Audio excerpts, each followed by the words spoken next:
Along with Andrew Monaco down by the ice and Mike Greenlay up top, I'm Paul Kennedy. We come to this point, 1:52 to go, and you see the score. Orlando has pulled Allenbuster. They have 6 on the ice, attacking up front in need of a goal. Panaleoff keeps it in. McDonough plays it to the far side, poked that way by Batherson.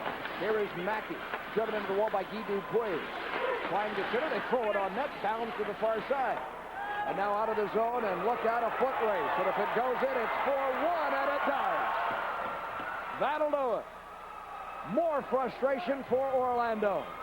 It is 4-1, an empty netter to ice it against Kurt Fraser Solar Bears. Kind of a fortunate empty net goal, too, because that was shot from inside the zone, and it just curled towards the net and just caught the inside corner. But I'm sure the guy that shot it will tell you that he was aiming for that corner. Look at that, right from their own goal line. Guy Dupuis just dumps it down the ice, and it kind of finds a home there, and McCann just can't chase it down.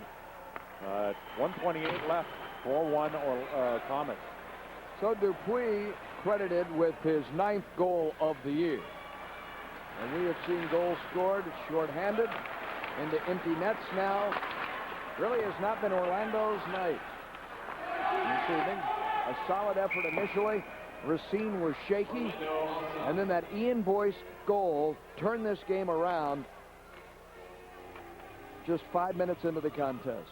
Always tough to have a shorthanded goal scored against, especially early in the game there when you're trying to get your power play going. But it's back to the drawing board. These two teams will meet again on Saturday afternoon in a matinee.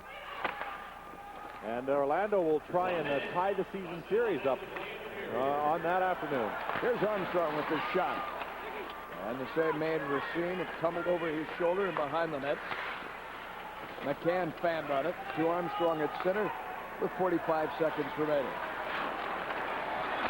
Engelstad gloved down by Racine, mask high with 39.5 seconds to go.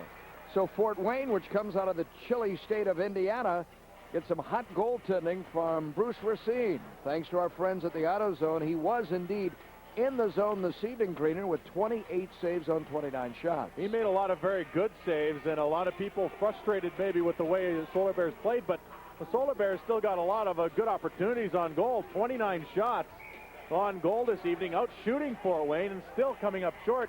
That usually speaks of good goaltending, and that's what Fort Wayne has. Fort Wayne will win for the 2nd time in 3 meetings with Orlando and tie the Solar Bears in terms of point production.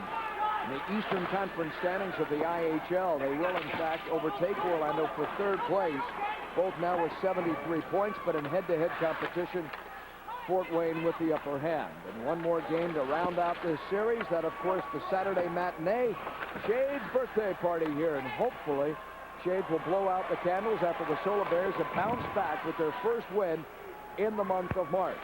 Beaten on March 1st by Chicago here in a shootout. At least they salvaged the point there. Tonight, 2 more points to Fort Wayne. And Bruce Racine, as a fight breaks out in front of him between Mel Engelstad and Carlin Nordstrom at the final horn. They'll be wrestling down, and somewhat of a rarity here. For this rarely happens when the game is over. Usually fights are strictly about issues. And since it's so late, these guys will get a game misconduct for their fight. Probably maybe even a game misconduct, which would be next game because of the lateness of that fight. Well, for Kurt Fraser, just insult to injury tonight. 4-1 the final. We'll be back to wrap it up after this.